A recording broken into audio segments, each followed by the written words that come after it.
we were pleased to learn that we were successful. We contacted Brian Gardner and he agreed to come out and have a chat with us and discuss our requirements.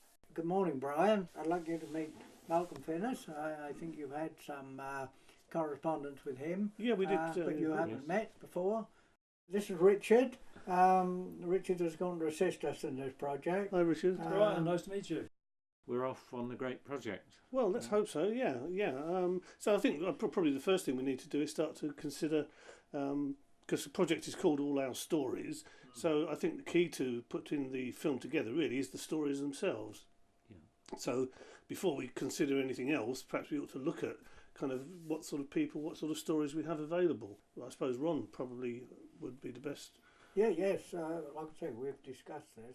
I knew a lot of the people here who were youngsters in World War II.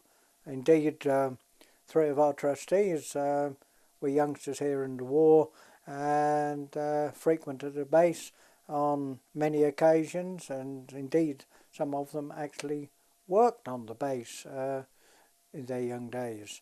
Many of the people who lived in the local village in some cases still live within actually a few miles of the airfield even to this day. So it was relatively easy to contact these people and ask them if they would like to participate. Ron and Richard had been thinking about local people in the area who, from their recollection, had been here as relative youngsters in the war. So at that point, Brian set up a series of interviews, and they were held at the museum. You did mention, I think Malcolm it was mentioned to me, because I don't know all the people concerned. You mentioned Sam Hurry.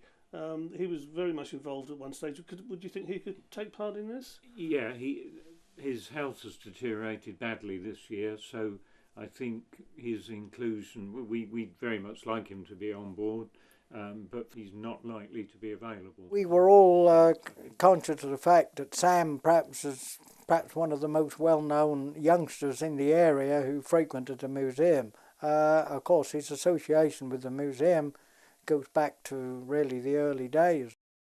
It was just unfortunate that his health deteriorated over the last couple of years, and he had to resign from the museum trustees.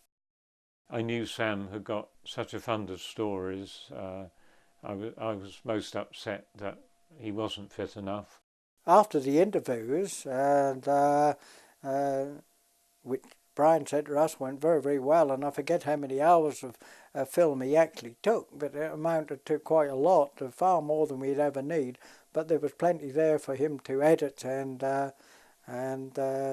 eventually he put this all together.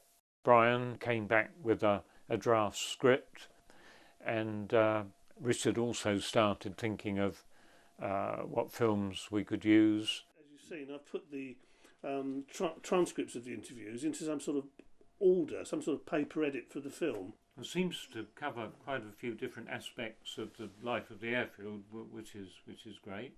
Okay, any other points? Yeah, there's one point, Brian. I think there's 2 people you've left out. Mr. and Mrs. Colton. The lady who brought the doll along, if you remember. Oh, of course, yes. And I think they would be rather disappointed if they weren't included. Okay, then. Well, look, I'll put that on my list of amendments to try and include Mrs. Colton. I think it is, isn't it? Yeah.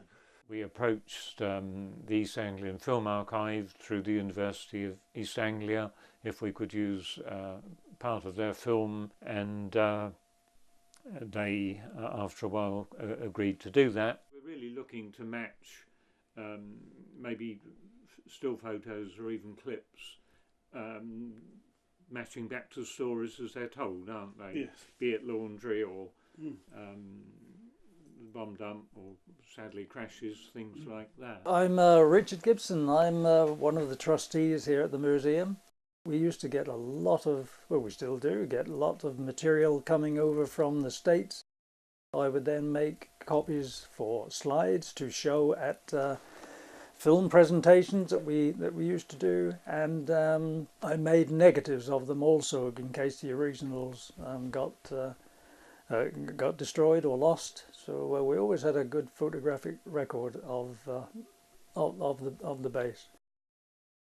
Brian came to us with his requirements.